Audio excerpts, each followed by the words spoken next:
I had no idea that I was starting a business. I literally was like, I just need to make an extra couple $1,000s a month. I'm gonna start this hair extension. I'll make 2 or 3 grand, I'll be good. So that's really what my goal was at the time. But my passion really shined through.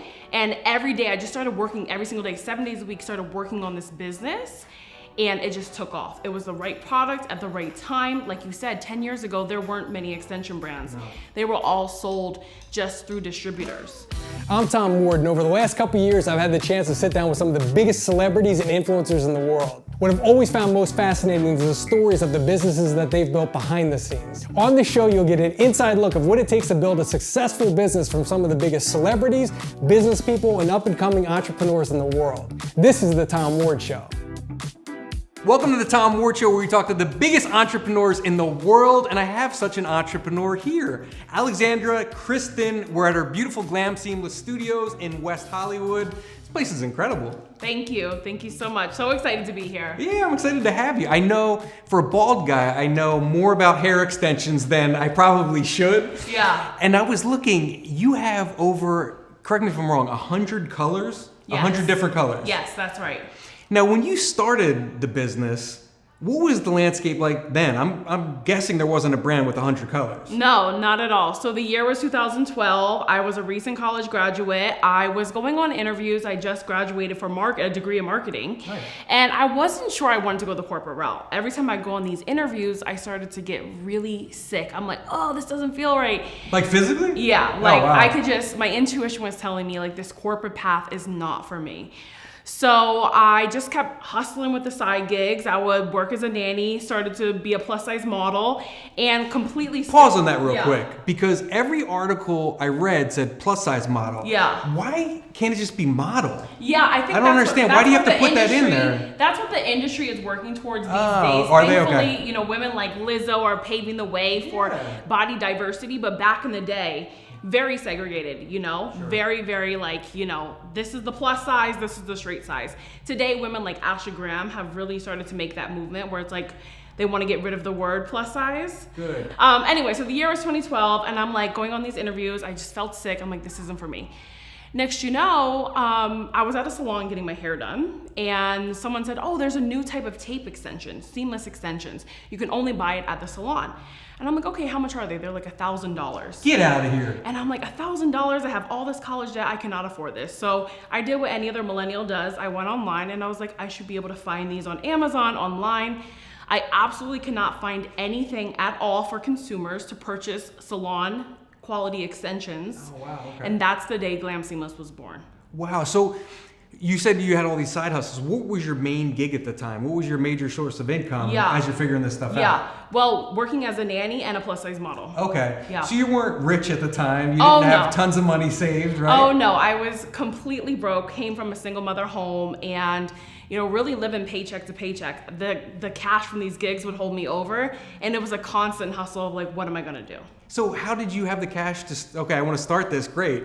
Where's the money? How do you get this? Like, where did it come from? So I took $1,500 that I had saved up working as a nanny and I put $500 into product, $500 into Shopify and apps, and another $500 into like some blogging tools so I can start writing and blogging. So, you know, $1,500, and I had no idea that I was starting a business. I literally was like, I just need to make an extra couple $1,000s a month. I'm gonna start this hair extension. I'll make 2 or 3 grand, I'll be good. So that's really what my goal was at the time. But my passion really shined through. And every day I just started working every single day, 7 days a week, started working on this business. And it just took off. It was the right product at the right time. Like you said, 10 years ago, there weren't many extension brands. No. They were all sold just through distributors. So there was no D2C extension brand. So it was the right product at the right time. And I got, you know, lucky, started writing blogs, making really crappy YouTube videos, nothing like you do. Wait, how did the blogging and stuff help? You're a marketing major, that's a big part of it. Yeah, how so did that help? SEO, apparently, you know, search engine optimization is really what got Glam Seamless to where it is today. Wow. Believe it or not, I started blogging about all different types of hair issues. So, you know, what to do when your hair is thin, what are the best thinning hair solutions, and apparently there's thousands of women searching this each month.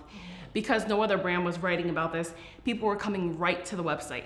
So of course, when I started at $1,500, I had no money for advertising, no business partners, I had no investors, no rich parents. So the SEO was really what got the brand up and off the ground right away. So you, on your blog at the time, you had the blog, and then, hey, by the way, I saw these hair extensions over here. Could they buy it right through the site? Yes, exactly. How smart is that? So I always would hyperlink. So the blog was on the glamseamless.com site. Got it. Right, I use Shopify. There's a blog feature. There's a little back-end SEO feature where you put your title and meta tags and all that good stuff. Shopify is an excellent, excellent platform. And yeah, that's what I did. I just started blogging every day. I even made YouTube videos about like, what are tape extensions? This video got hundreds of thousands of views. First of all, I'm a guy. What are tape extensions? So tape extensions are a semi-permanent extension that literally get taped in your hair. They've only been out for about 12 years. So it's one of the newer semi-permanent extensions on the market. Okay. It's a long story. There's so many different types of extensions. I won't bore you with that. But tape extensions was the product that I started with. So most products that people are wearing are clip-in hair extensions. If you know a wedding, most women are gonna buy clip-in hair extensions. When I went to go start the business, I was like, should I start clip-in hair extensions or should I do tape-in hair extensions? Because again, the tape extensions were the ones at the salon that I couldn't afford. So I was like, there were already some clip extensions on the market, but I decided to go tape-ins. Now I actually broke the industry's rules because tape extensions are only sold from distributors to salon professionals. It's a salon professional product. So where'd you find your distributor? Because they had to bend the rules too, right? I became the distributor, D2C. So I created the D2C business. I was one of the first to start selling tape extensions to consumers online. So who made them? Where'd you find that person? I tested 25 suppliers on Alibaba. So as someone who's worn extensions for 25 years, I personally did all the sourcing myself. So I went to 25 different suppliers, negotiated sampling, negotiated different pricing, put them all in my head, and chose the best one that gave me the best terms. Wow. You know, you just talked about, this is gonna be nerdy, but SEO and meta tags and also figuring out distributors and doing all that. No one teaches you that. Right. Like, do you think you're born with that hustle, or do you think that can be learned? Like, I'm like you, I just have that, but I'm not sure everybody does. I do feel like it is an innate thing, something you're born with. I also think that your environment can motivate you in certain ways. See, I grew up with a single mother household, and I watched my mom work 2 and 3 jobs. She was a paralegal during the week, was working as a waitress on the weekends, and then selling eBay as well on the side. So she always had 3 things happening at one time. So for me, I just watched that, and I already had it in my head, like, this is what you do. You're never complacent with where you're at. You're always trying to grow and get ahead, especially when it comes to finances. Yeah, and you know, I've interviewed a million entrepreneurs, and I was interviewing this guy who had an app, and he was like an engineer by trade, like he was a software engineer, but he ended up heading up marketing because they needed a marketing guy. So he's like, I just had to figure out Facebook ads and all this other stuff because we didn't have money to go hire somebody. Yeah. And do you think that's an important part of entrepreneurship is you got to figure out every part of your business? Yeah, to be an entrepreneur, you have to be ready to play any part. You know, I was the product sourcer, never sourced products. I mean, I never even had a real corporate job before this, right? My only job before starting Glam Seamless was retail jobs, right? And nannying. So I never had any of this experience, but the entrepreneurial journey is one that will push you, and it's one where you have to really push yourself to learn. I didn't even know what SEO was, but then I'm like Googling how to grow my business, and different marketing tactics are coming up, and you have to be willing to try and learn all of those, especially when you have no funding. Yeah, so talk about trying and failing. You know, we were talking before about this, about, you know, you had success right out of the gate, but to the young person watching this too, I was part of 2 businesses that failed, and now kind of YouTube's my business, which took like 3 years to make money. So most of the entrepreneurs I've talked to have a similar story where, oh, this is like my 5th company before I became successful. Like, no one's talking about the first 4 where I went broke. Right. Do you think that's a common thread, not to get discouraged if you're a real entrepreneur? Yeah, I think failure is part of the equation. You have to be really willing to fail, and fail fast. You know, if you don't try, then you're not really pushing the envelope. Entrepreneurship is all about taking risk. calculated risk, but sometimes you can't always calculate exactly what's going to happen. So yeah, failure is part of it. Luckily, I did not experience that in the beginning, but I took it slow, right? I didn't take $1 million in funding. I had no funding. I had no investors. As the company grew, I took really sketchy alternative loans with like 18% interest rates. Where'd you get those? From like On check deck cashing capital. place or something? On deck oh, capital. man. There's many different Cabbage Capital. I think PayPal at one point was lending out with a 10% interest rate. Wow. So there are these amazing alternative lenders that will fund your business once you have the sales. They'll fund your business without a credit check, without needing any collateral. As long as they can see your sales coming in, they'll fund you. So my first loan was for $25,000 the second year of business because I needed to get inventory. Okay. Yeah. What did that feel like, taking out? That's probably more money than you ever had together. Was it more money than you ever had in one place? Like the biggest check you ever got? Yeah, it definitely was one of the bigger checks I ever had. And for me, I was very clear with what I was going to do with the money. I had a plan before I took the money out. So look how serious you get when you say that. Yeah. Like I could tell, like you weren't messing around. Like this is a lot of money. Yeah. This is what I'm going to do with it. Yeah, I didn't go out and buy a Chanel bag with that. So, you know, so yeah, I had a plan before I took the money out. I'm like, I'm going to use this portion for inventory, this portion to hire a web designer, this portion to hire a personal assistant for a few hours. And I was very diligent with where the money was going. Yeah. Talk about cash flow. You know, how important that is, especially when you're starting out. Like a lot of people don't realize, well, talk about what that is. Yeah, yeah. Well, the reality is it takes money to make money. That's the bottom line. And growth, when you're growing really fast, especially a product-based business, but any type of business, growth eats cash. So the faster you're growing, the less cash you have. So you actually need to take on more debt. A lot of people are very scared of debt, but I honestly find debt to be amazing if you have a plan. Okay. You know, my first debt started when I went to school in New York City for college. I could have went to a state school in Pennsylvania, where I'm from, and just stayed there debt-free. I decided to risk it and take out student loans to head to New York City to go to one of the best business schools. So that really set me up for success. And it was my first experience with debt, where it was all on me. I took out $80,000. Wow. Half of my, you know, the school was over $200,000, right? So half of it was covered in a scholarship. The other half I took out. Wow. That paid off though, because I went to one of the best business schools. I had internships at MTV and Access Hollywood and Ernst & Young. Wow. And so debt is this important tool that can really catapult you forward. Now, if you're irresponsible with money, it can also be very tricky. So maybe, you know, if you're not good with tracking the finances, I've always had an accountant as well since the second year of business. Smart, yeah. Had a part-time CPA, just a few hours to keep everything in line, because the money has to be accounted for and you have to be responsible. So you've got this check. Now you, like you said, I'm hiring web designers, all this other stuff. Where did you find these people? And how do you get those people? Well, did you make any mistakes? No, not in the early years. I got so lucky. Nice. I mean, there were some people I had to fire along the way, definitely, but I went on Upwork. Okay, Upwork is amazing. You can find all these contractors. Yeah. I also utilize LinkedIn. I would one time I needed an inventory specialist and I couldn't find that person on Upwork. I went into LinkedIn. I found someone that worked for a beauty industry and was looking to moonlight and have a side hustle of doing inventory management. So he worked for a top beauty brand. I obviously couldn't afford him at the time, but he worked a few hours for us part-time. So I just would constantly leverage these experts at a fraction of the cost because I obviously couldn't afford full-time employees. I didn't start hiring full-time employees until about the year 2 or year 3. My first employee was my mom. She decided to quit her job. How good did that feel? It was interesting. It was good. She's still with us today. She didn't get fired along the way? No, she didn't. She's very strong, but she's still with us today. And I ran it out of my apartment for a good 3 years. So you're pretty fiscally responsible, and it sounds like you were watching every expense and trying to save wherever you could. Yeah, I constantly would invest back into the business. So instead of taking a profit, I always okay, what celebrity stylist can we hire? Can we buy more hair? Is it new colors? Let's expand into a new category. So constantly making sure that we were listening to our customers' needs as well as innovating, because that's the thing about business.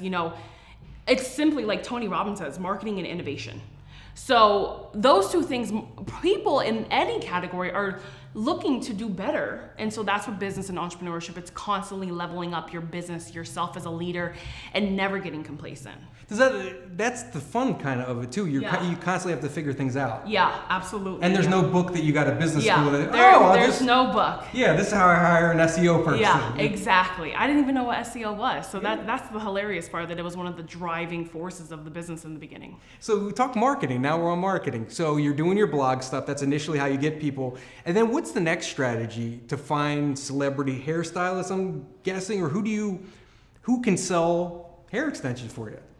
Yeah, well, who sold hair extensions for us was mostly our customers. We really started incentivizing them, yes, with a rewards program. As we made money a couple years in, we did end up hiring one of the biggest celebrity hairstylists. We brought him in for a year and did a contract with him. He helped us with innovation, he helped us with press, he did a lot of videos for us. It gave us a lot of credibility in the industry and really helped the brand, have that social proof that it needed.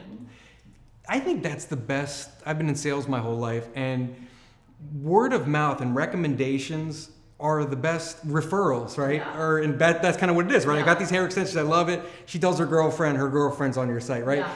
That's better than any Facebook ad you could have done, any blog post you could have done, because it's coming from friends, right? Exactly. And you trust your friends. Yeah. So was that well thought out, or did something that kind of happen organically? That happened organically. There started to be a lot of stylists that would use our hair and reach out to us like, oh, can I have hair for my client? And we started to realize not only was the consumer behavior changing of buying extensions, salon professionals, they got busier as well. Their career, how they work started to change as well. Wow. So they no longer, back in the day before Glam Seamless, they would just only, number one, could get hair from distributors, so they had to buy it for their clients. And then as these D2C brands started popping up online, now they can just send their clients, you go buy the hair, I'm busy doing hair. Because sometimes the stylist will buy the hair and then the client won't show up. Now they're out hundreds of dollars, So the shift in consumer behavior as well as the stylist behavior changed. We came in at the right time when the industry was, starting to change. So the salon owner or hairstylist was never the customer. And I understand why now, that makes sense, right? We have about 15% of our business is stylists. Oh, it is, okay. Yeah, but still very small, small. You gotta be a pretty smart stylist. Like you said, there's 100 colors. How do I know what color? The woman may come in, I think I like this color, then puts it on. It's like, no, that's not gonna work. Now you're stuck with the extension, right? Yeah, we have a coloring. So that's how people match. So we've developed a whole education and partnership program for salon professionals to support their business. We're going after a different type of stylist. So we're not going after the salon owner or that traditional, salon setup. That is starting to go away. Okay. For example, we have a partnership with Priscilla Vaya. She is a celebrity stylist. If anyone in Hollywood gets their extensions done, she's doing their hair. Oh, wow. From the Kardashians to Lindsay Lohan to anyone you could think of, Priscilla installs their extensions. Okay. And so, for example, she barely works in a salon. She's constantly on the go.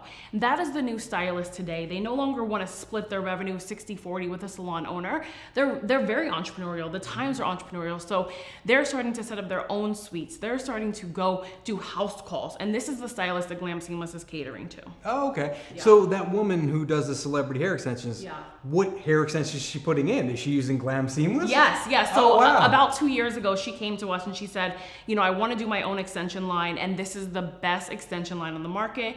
So we ended up partnering with her, and it took us 2 years to develop her line of custom colors. Wow. And it's just truly an amazing partnership that we have with her. And she has keratins, tape-ins, and clip-ins, but we partnered with her. She came to us. So nice. Do you do many lines, or that you're very selective about? We're very selective. That was our first line we've ever partnered with, and it's going very well. So we're very selective. Yeah, we have a wig collection coming out next year with David Lopez. He's a big celebrity stylist as well, but we're very, very particular. I know a lot of other brands leverage partnerships. Yeah. For us, it's about product integrity and really making sure that we can keep our products high quality. We already have so many collections already. We have 11 types of extensions. Wow. Outside of the colors, we have 11 different types to cater to all the different needs of extension clients. So we have to be very careful when we think about expanding our catalog because we don't want to compromise our quality. So we're talking entrepreneurship, right? And you talked about how you support the stylists out there. Is it a good time to become a stylist? It seems like a good career to go into if you're not sure what you want to do and have your own business. Yeah, people who work in the hair industry can make a lot of money. If you're someone who is creative and likes to have your own freedom and likes to help people transform themselves, becoming a hairstylist is such an amazing career. So you're supporting the stylist. So what do you do to support the stylist? I saw that there's some things on your website. It sounds like that's a priority of kind of giving back and helping the industry and educating them. What do you do to support them? Yeah, we've developed a whole online backend system with education resources from how to grow your extension business to how to apply extensions, how much you should price them for. So we have a whole entire wholesale and stylist department, which we help stylists grow their business, whether it's learning how to apply extensions better and faster, learning how to up their clientele. We've completely dedicated ourselves to making sure that we help them grow. Yeah, it's funny. I was interviewing somebody, a guy who has a body shop, and built this into a big customization brand. And he was talking about he's real passionate about giving back to his industry. And the problem with that is the automotive industry is kids don't want to do that anymore. They want to sit in an office, get some corporate gig with great benefits. But he's like, they don't realize that tech at a Toyota dealership in Ohio is making $100,000 a year. And that's a good job that you don't need a college degree for. It sounds like being a stylist could be a great job too, right? Yeah, it's easily, you can make 6 figures just doing extensions. Really? Yeah. Just doing extensions, just not doing cutting hair or extensions, anything? no color, no cut. You could literally become a 6-figure stylist. Wow. Yeah, and that's what we teach on our website. Is that well known? I mean, it's becoming more well known. I think a lot of people in the hair community are starting to look up to Chris Appleton or Priscilla Valles.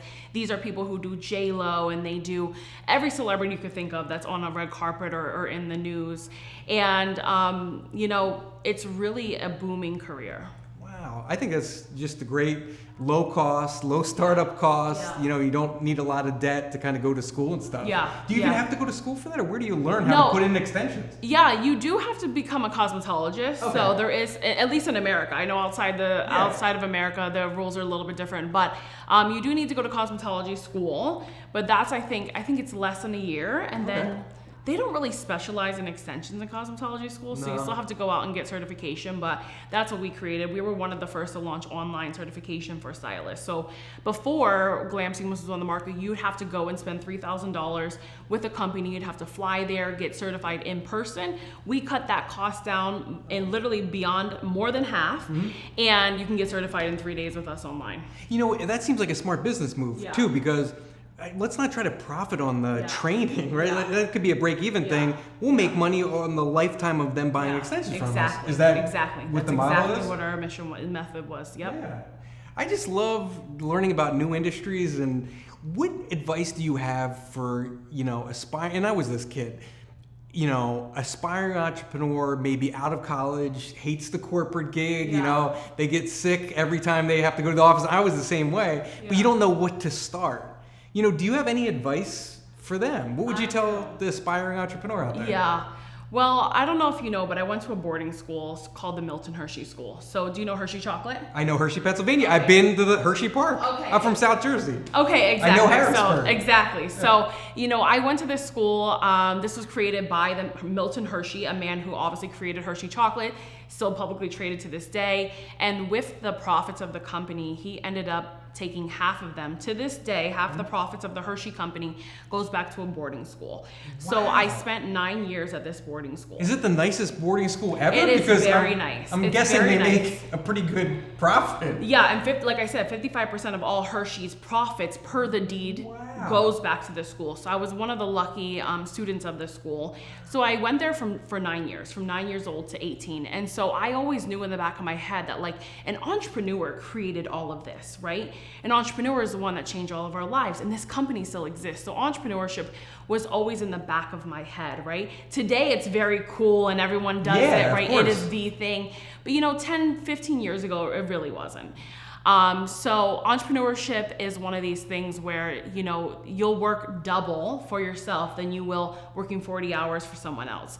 Entrepreneurship is really about just having the ability to be passionate and do what you want to do, but it takes a lot of discipline and it takes a lot of trial and error. I call myself the self-made boss babe.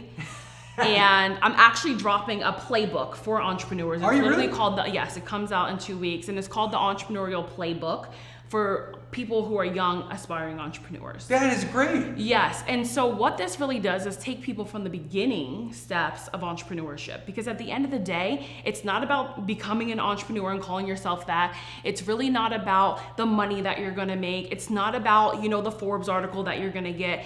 It's about the work you're gonna do and the mission that you're gonna bring forth with your company and what those funds that you make could do, whether it's helping your family, giving back. I have a nonprofit now, so I've had this business for 10 years. So my nonprofit, the Alexandra Cristin Foundation, we've had 3 cycles already of women mentoring them as well as giving them funds to start their business. Wow, and where do you get the mentors from? Are these successful women executives? Yeah, we have successful women executives as well as therapists, life coach, personal trainers that all mentor them along with the cash. So we've started to build our little community, because at the end of the day, when you're pursuing entrepreneurship, you need a community. Even when I was growing Glam Seamless, I did not have a lot of people around me that were entrepreneurs. So I went to SCORE. SCORE is a free mentorship program. You have to be around like-minded people when it comes to entrepreneurship. Like I said, everyone in my family is poor, right? So I couldn't call any of them and say, do you have any advice on where I should invest this $25,000? That just was not happening for me. So when it comes to entrepreneurship, I say, this is a long-winded answer, but when it comes to entrepreneurship, it truly is about the mission that you're going to bring forth at the end of the day, and making sure you're aligned with passion. I think people will maybe get into this industry because they heard it's booming, or that industry. And when you realize how hard it is, if you're not passionate about it, you're not going to put in the hours. I personally am obsessed with extensions and transformation. So I literally would just spend hours and hours and hours building the business and educating people on this.